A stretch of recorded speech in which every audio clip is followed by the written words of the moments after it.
Prakash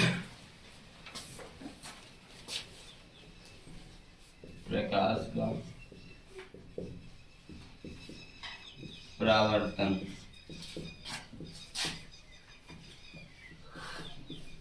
reflection of light.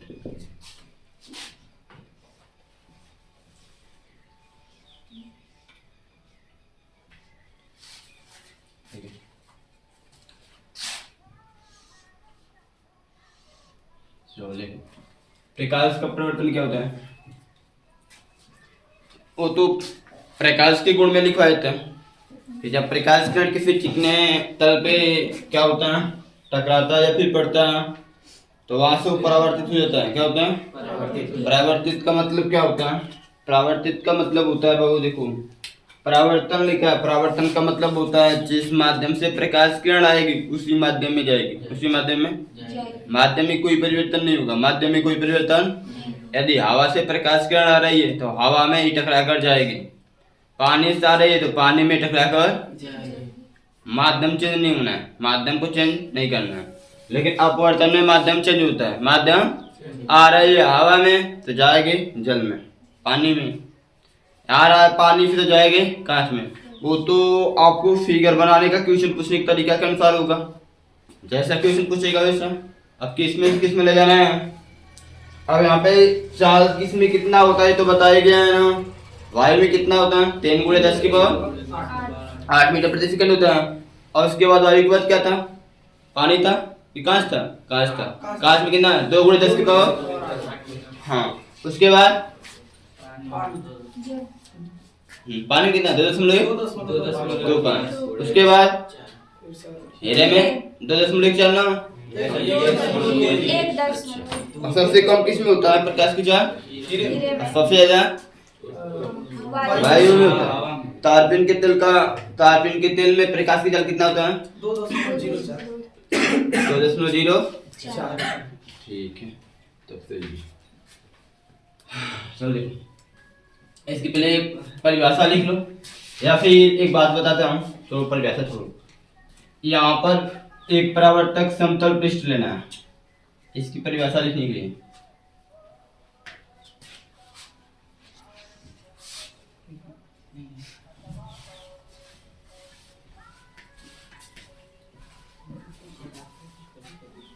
M1 M2, ठीक है। ध्यान से देखिए, बस कुछ नहीं करना है, किताब पे अपने को फोकस नहीं देना है, बस हम पे देखते रहिए। हम आपको पूरी किताब में आता है, ठीक है। दिमाग से अपने मन से पढ़ा रहा हूँ, आप पढ़ लीजिए, कोई प्रॉब्लम नहीं है। जितना जैसे बोल रहा हूँ उसको कैच करने की कोशिश कीजिए। M1 M2 क्या है? यहाँ पे नीचे लिख लेना है कि M1 व M2 कोई समतल परावर्तक पृष्ठ है, कोई समतल परावर्तक पृष्ठ है। क्या है वो? कोई समतल परावर्तक पृष्ठ है। जैसे आप कांच दर्पण ले सकते हैं जिसमें अपना फेस देखते हैं, वो कुछ कोई ले लेना। नीचे कलई किया गया है, ये नीचे क्या किया गया है? इसको बोलते हैं ये कलई है। क्या कलैया ले बोलते हैं? क्या बोलते हैं? ये किसका होता है? ये शायद मैंगनीज ऑक्साइड, मैंगनीज और किसी चीज का होता है, ठीक है। किसका? पेंट है मिट्टी अब इधर पड़ रही है कांच का, जिसके आर पार देखा जा सकता है, उसकी एक तरफ मिट्टी उट्टी पता नहीं दिखा होगा, परावर्तक पृष्ठ बन जाएगा। मिट्टी दिखाई देगी तुमको? मिट्टी दिखाई देगी? ऐसी कांच है जिसके आर पार दोनों तरफ देखा जा सकता है। जैसे हमारे ये ऑफ चश्मा पेन है, इसके अलग अलग इधर से इधर देखें तो अंदर दिखा देगा, ऊपर इसकी मिट्टी पुट्टी तुमको नहीं दिखा देगा। लेकिन ऐसा ये बताओ जिसमें हम लोग फेस देखते हैं उसके पीछे पेंट किया होता है कि नहीं हुआ होता है? लेकिन वो पेंट में दिखाई देता है, क्यों? वो किसी माध्यम का होता है, किसी धातु का होता है। ये मैग्नीशियम ऑक्साइड का जो हमें दिखाई नहीं देता, अदृश्य होता है, अदृश्य पेंट होता है, ये हमें दिखाई नहीं देगा। अदृश्य पेंट सामने से दर्पण के बाद किसी दूसरे माध्यम में दिखाई नहीं देगा, बाहर से फिर देखें दिखाई देगा, उससे किसी माध्यम में नहीं दिखाई देता है, किसी माध्यम में नहीं दिखाई देता है। इतना करने के बाद क्या करना है? इस पर एक पॉइंट लेना है, इस पर एक तल लेना है। तल डिसाइड करके क्या करना है, इस पर कई प्रकाश स्रोत किसी माध्यम से। अब चलो मुझे सूर्य बनाना नहीं आता, चलो मान लेते हैं काला सूर्य तो देखे नहीं है, नहीं देखे ना, चलो मान लिया गया, चलो मान लिया। आपको बनाना, आप जितना बढ़िया बना लें बस अपने मन से। अब किताब में कैसे लिखा उससे मतलब नहीं करना, आपको अपने मन से पढ़ना है ना, किताब में कैसे बस पढ़ना है ना, अच्छी तरह से पढ़ लेंगे। अब प्रकाश किरण यहाँ से मान लेते सब तरफ प्रकाश किरण जाएंगे। मान लो आपको पता है कि प्रकाश की गुण क्या होता है, प्रकाश सरल रेखा में चलता है, कहाँ चलता है, तो सरल रेखा में सब तरफ जाएगा, सब तरफ नहीं, हमको एक प्रकाश किरण लेना है और इस तरफ पर इस तरफ से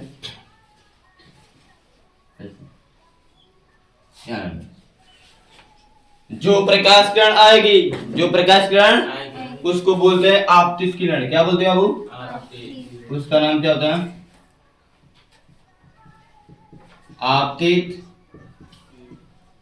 किरण। क्या होता है, आप ये बताओ कांच है आपके पास, उस पे इधर से प्रकाश किरण देखो, कांच शीशा में देखे होंगे, इधर से ऐसे गिराएंगे तो यहाँ से टकरा करेगा, ऐसे निकलेगा। इसको मतलब जैसे सीधा कर देते हैं, सीधा गिराएंगे तो सीधा जैसे जाएगा वैसे ऊपर जाएगा। देखो ऐसे गिराओगे तो नीचे जाएगा, जैसे ऐसे आ रहा है तो ऐसे ऐसे ऊपर जाएगा। जितना ऐसे तिरछा करेंगे, ऐसे लाएंगे तो यहाँ से ऐसे जाएगा। इसको और नीचे करके जाएंगे तो और नीचे से ऐसा लाएंगे तो ऐसे जाएगा। इसको ऐसे उठाएंगे जितना उतना ये भी उठाएंगे, जितना इसको उठाएंगे, इसको सीधा कर देंगे तो ये भी क्या होगा, जैसे आएगा वैसे जाएगा। यानी कि यहाँ पे क्या करना है, इसे कैसे पता चलता है, कैसे पता चलता है, पता करने के लिए क्या किया जाता है, यहाँ पर पता करते हैं कि एक कितने अंश कोण है, ऐसे नहीं, यहाँ अभिलंब खींचकर क्या कहते हैं, अभिलंब खींचते हैं। तो अभिलंब खींचकर आप पता कर सकते हैं।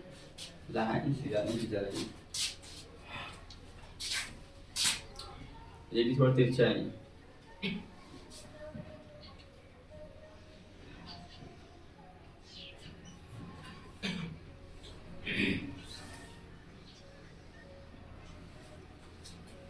एक है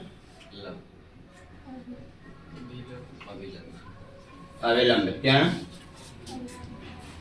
अब यहाँ पर इस कोण को नापोगे, क्या करोगे, मैं डायरेक्ट चाहूँ तो फिगर बना सकता हूँ, लेकिन बात है कि यहाँ लाइन खींचना है, जाएगा तो कहाँ आ जाएगा, यहाँ आ जाएगा, इस पे कहाँ जाएगा, पता करते हैं ना, पता कैसे करते हैं, इस कोण को नाप लेते हैं पहले। क्या करेंगे, यानी कि जहाँ प्रकाश किरण ऑब्जेक्ट करेंगे वहाँ की कोण नापेंगे, कोण का कुछ तो होगा वहाँ पे, 10 अंश 15 अंश 20 अंश 23 अंश 40 50 कुछ भी होगा ना, 90 से कम ही होगा, 90 से ज्यादा नहीं होगा।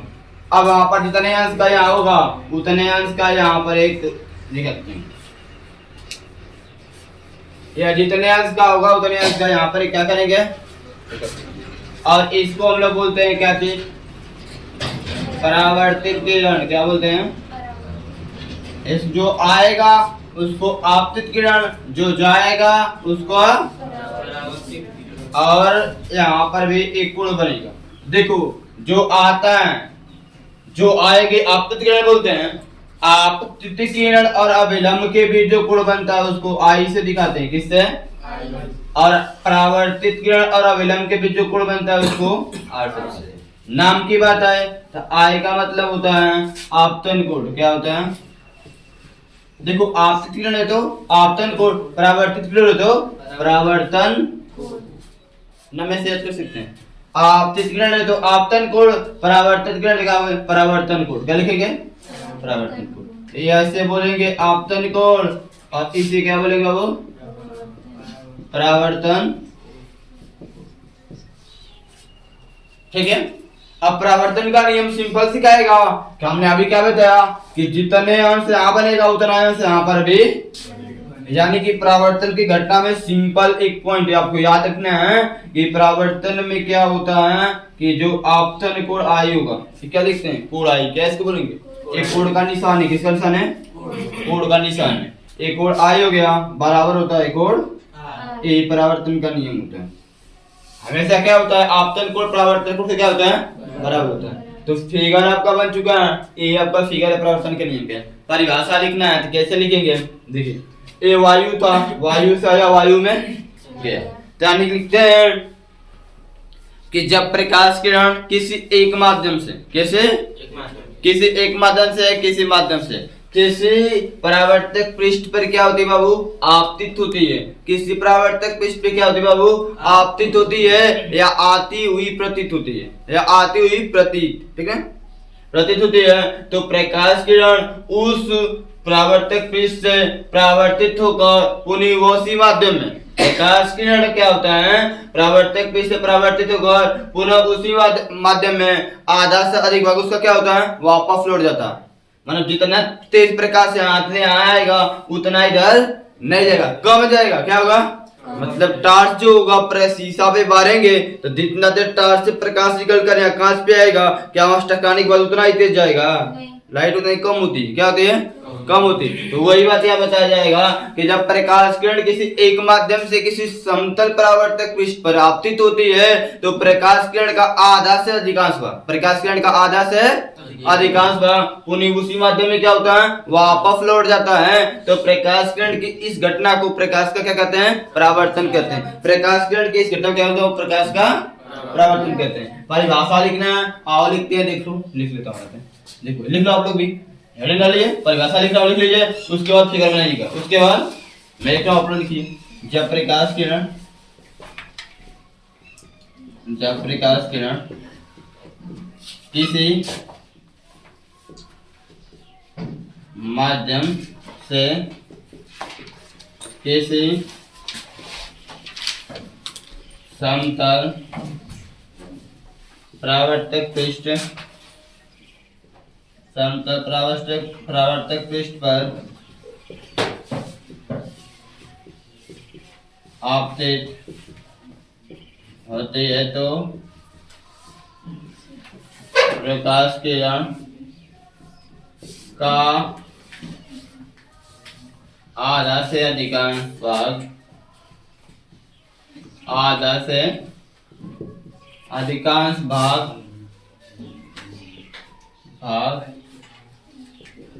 होना।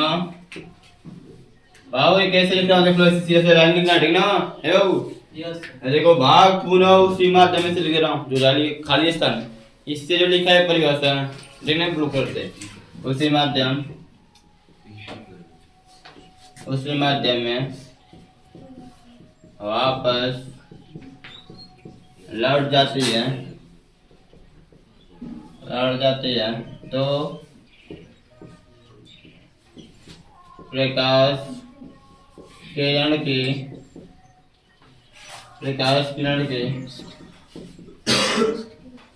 इस घटना को प्रकाश का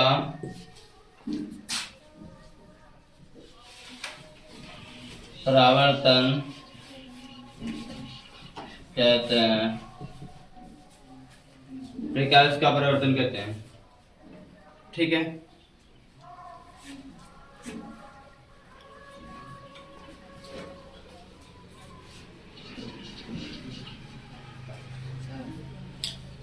एक बात बोलना चाहता हूँ, किताब में जाकर देखेंगे, सुन ले जो बाबू, किताब में जाकर देखेंगे परावर्तन का नियम एग्जाम में आता है लिखने के लिए।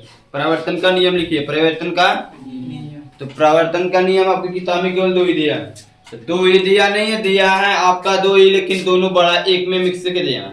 मैं अलग अलग लिखवा रहा हूँ थोड़ा सा तोड़कर, ताकि आपको भी समझ में आए, ठीक है। याद भी रहे हमेशा। क्या है थोड़ा देख लेना, इस पे, इसमें थोड़ा देख लेना नियम क्या होते हैं।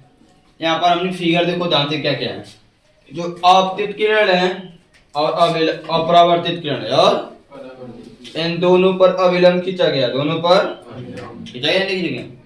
आपतित किरण परावर्तित किरण पर अविलंब, तीनों एक ही बिंदु, यहाँ पर बिंदु दिखाई दे रहा है ना। ये बताओ टार्च जब दर्पण पर पे मारोगे तो बिंदु के जैसे होगा कि कुछ तल में होगा, कुछ स्थान में होता है, तो बिंदु का क्या होता है? ऐसा कभी नहीं होता। बिंदु का कभी बिंदु नहीं बोलेंगे, कभी बिंदु हमेशा तल बोलते हैं। क्या बोलते हो बाबू? इसे तल बोलेंगे, क्या बनेंगे? यानी कि परावर्तन का पहला नियम होता है आपतित किरण परावर्तित किरण पर अभिलंब, तीनों एक ही तल पर या तल में होता है, तीनों एक ही तल में। बात समझे? ये पहला नियम है। दूसरा नियम लिखना है, तो दूसरा नियम ये होता है परावर्तन कोण और अपवर्तन कोण परावर्तन कोण के बराबर होता है। अपवर्तन कोण परावर्तन कोण क्या है? अब वहां पर वो खत्म हो जाएगा, लेकिन आप ये भी सोचना पड़ेगा कि सर आपतन कोण क्या होता है, परावर्तन कोण क्या होता है। तो पहले मैं दूसरा नियम में ही लिखवाऊंगा कि आपतित किरण और अभिलंब के बीच बना कोण, ये बीच बना कोण आई को आपतन कोण कहते हैं। को क्या कहते हैं? तथा परावर्तित किरण और अभिलंब के बीच बना कोण आर को क्या कहते हैं? परावर्तन कोण कहते हैं। कहते हैं बाबू? परावर्तन कहते हैं। ये आपका दूसरा नियम हो जाएगा हमारे यहाँ। और तीसरा नियम होगा आपतन परावर्तन की घटना में, परावर्तन के घटना में आपतन कोण आई परावर्तन कोण आर के क्या होता है? बराबर होता है। आपतन कोण आई परावर्तन कोण आर के बराबर होता है। अब इसके बाद एक नई चीज सीखने का आपको आएगा जो होता है कोज्वा ज्वा स्पर्शवा। तीन चीज आता है देख, एक होता है कोज्या होता है, ज्या होता है, स्पर्श ज्या होता है, सेम चीज होता है। ठीक है, यदि किसी एंगल का कोज्या बोलता हूँ, ठीक है, कोज्या ज्या स्पर्श ज्या, ठीक है। यदि बोलता हूँ कोज्या तो कोज्या का मतलब होता है सैन। क्या होता है? आर का कोज्या क्या होगा? सेना। क्या होगा? सेना। ए का कोज्या क्या होगा? सैने। थीटा का कोज्या क्या होगा? Sine theta. बात समझे? कोज्या का मतलब क्या होता है? सैन। क्या होता है? ज्वा का मतलब होता है कास। क्या होता है? कास। स्पर्शा का मतलब होता है टेन। क्या होता है?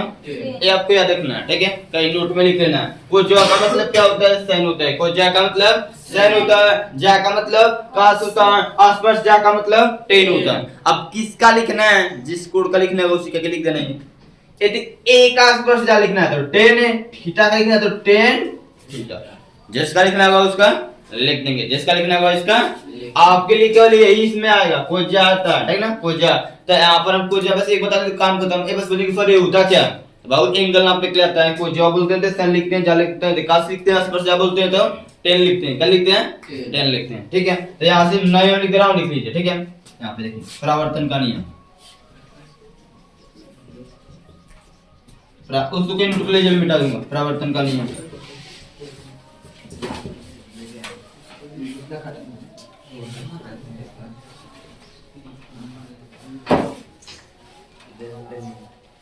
आपतित किरण, आपतित किरण, आपतित किरण, परावर्तित किरण पर अभिलंब,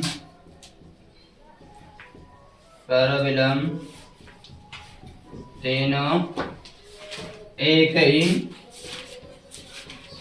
तल में होता है। तीनों एक ही तल में होते हैं।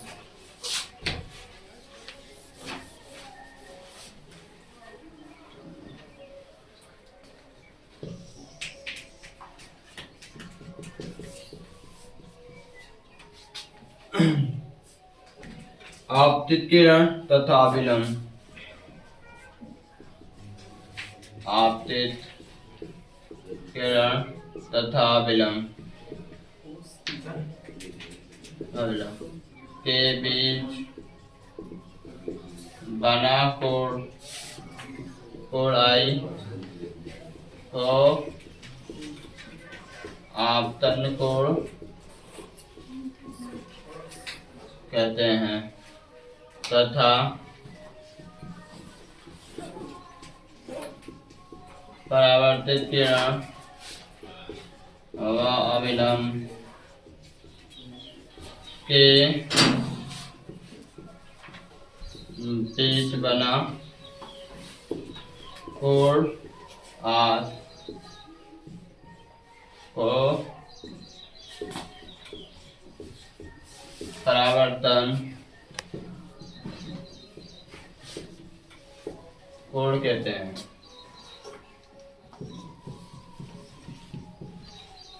ठीक है, जो लिख रहे हैं अभी समझाया वो चीज लिख रहा हूं, ठीक ना, ना समझ आए तो पूछ लीजिएगा।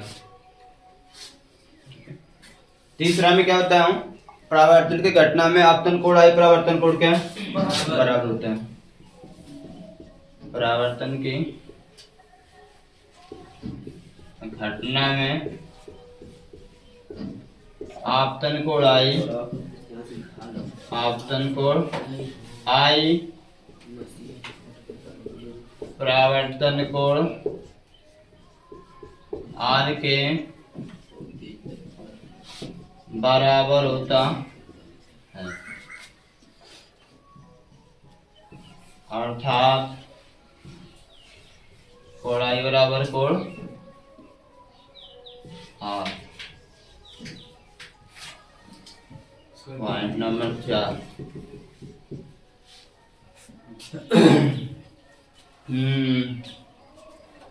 परावर्तन की घटना में एक नियतांक होता है या फिर ठीक है, तो यहाँ पर लिख सकते हैं आपतन कोण की जा,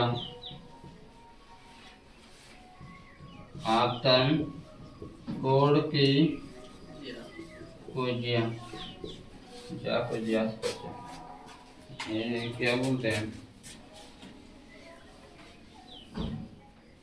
बाबू बाबू बाबू, ए अभी कुछ बताया ना, थोड़ा सा इसमें गलती हो गई है।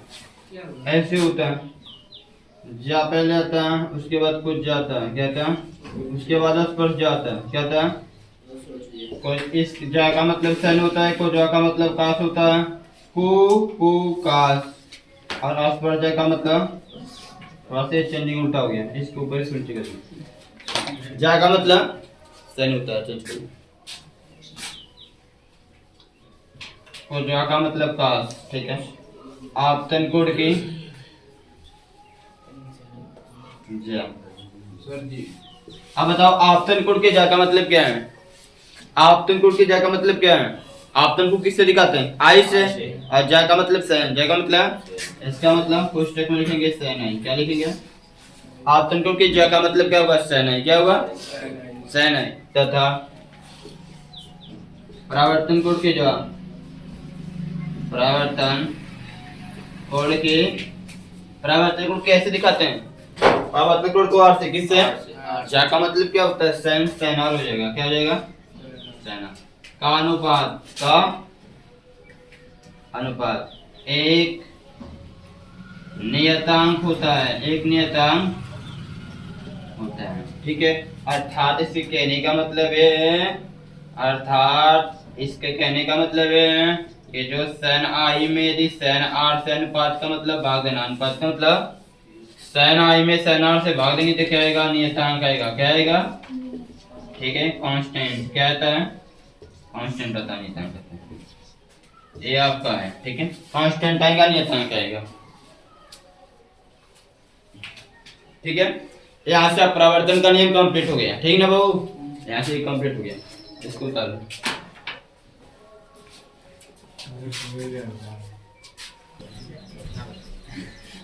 ये चौथा लिखा गया है, इसको बोलते हैं, इस फार्मूले का नाम होता है, यदि आपसे कोई पूछे स्नेल का नियम, स्नेल का, ये स्नेल का नियम होता है, आपतन कोण को जा और आपतन कोण के जा और परावर्तन कोण के जा का अनुपात क्या होता है, एक नियतांक, किसने बोला, स्नेल, एक साइंटिस्ट का नाम है, स्नेल का नियम होता है, हाँ याद रखेंगे, याद करें कि ना परावर्तन की घटना में इस नियतांक का मान एक होगा, कितना होगा, पूछो क्यों, तो बता रहा हूँ आपको, क्योंकि आई का मान आर के बराबर होता है, यदि सन 45 है तो नीचे भी सन 45 ही काश हुआ, नहीं हुआ, दोनों बराबर तक नहीं होता है, तो कल्ट कितना आएगा, एक आएगा, कितना आएगा, यानी इस नियतांक का मान कितना आएगा, एक आएगा, इसलिए इस फार्मूला का इस परावर्तन के नियम में नहीं करते हैं, केवल लिखवा दिया जाता है, इसके लेटेस्ट सवाल भी आपके सामने नहीं आएगा, कहाँ आएगा, जहाँ पर ये दोनों बराबर ना हो, ये दोनों बराबर, और ये दोनों बराबर कहाँ नहीं होता है, अपवर्तन में, कहाँ नहीं होता है, अपवर्तन में, वहाँ सवाल बनेगा, ठीक है। यहाँ पर जान लीजिए बस सन आई बेटे सन आर बराबर नियतांक होता है, किसका नियम, स्नेल का, वहां पर भी वही लिखा जाएगा कि सन आई बेटे सन आर बराबर नियतांक होता है, ये स्नेल का नियम है, बट वहां पर क्या होता है, सन आई का मान सन आर के बराबर नहीं होता है, तो नहीं होने के लिए कुछ उसका मान आएगा, हल करने पे नहीं आएगा, तो वैसे छुट्टा स्नेल का नियम लिख लीजिए, इसके स्नेल का नियम कहते हैं।